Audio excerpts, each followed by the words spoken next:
Take our lead, let's help you make your mark.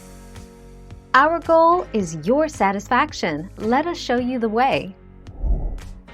The secret to adding extra flavor to your Thanksgiving turkey is to season it liberally. To make sure that your favorite herbs permeate every bit of your bird, stuff a small bundle into the turkey cavity.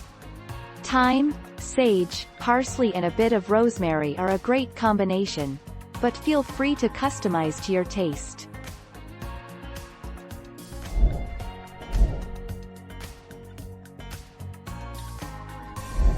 Make your mark, take our lead. Place the turkey in a large roasting pan. Liberally salt and pepper the inside of the turkey cavity. Stuff the cavity with the bunch of thyme, halved lemon, quartered onion, and the garlic. Brush the outside of the turkey with the butter mixture and sprinkle with salt and pepper.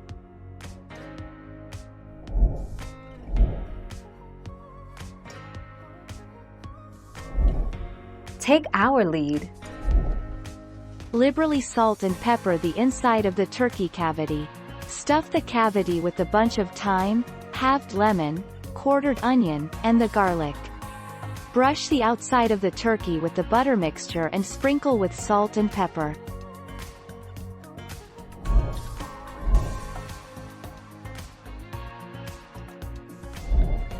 Take our lead. Just make sure you uncover the lid about 30 minutes before the turkey's done roasting so the skin has a chance to get crispy. Covering the bird with foil mimics what a roaster lid would do. It traps steam and moistness so the turkey doesn't dry out, all the while allowing the skin to crisp up. Thank you for watching. Please subscribe and hit the bell notification.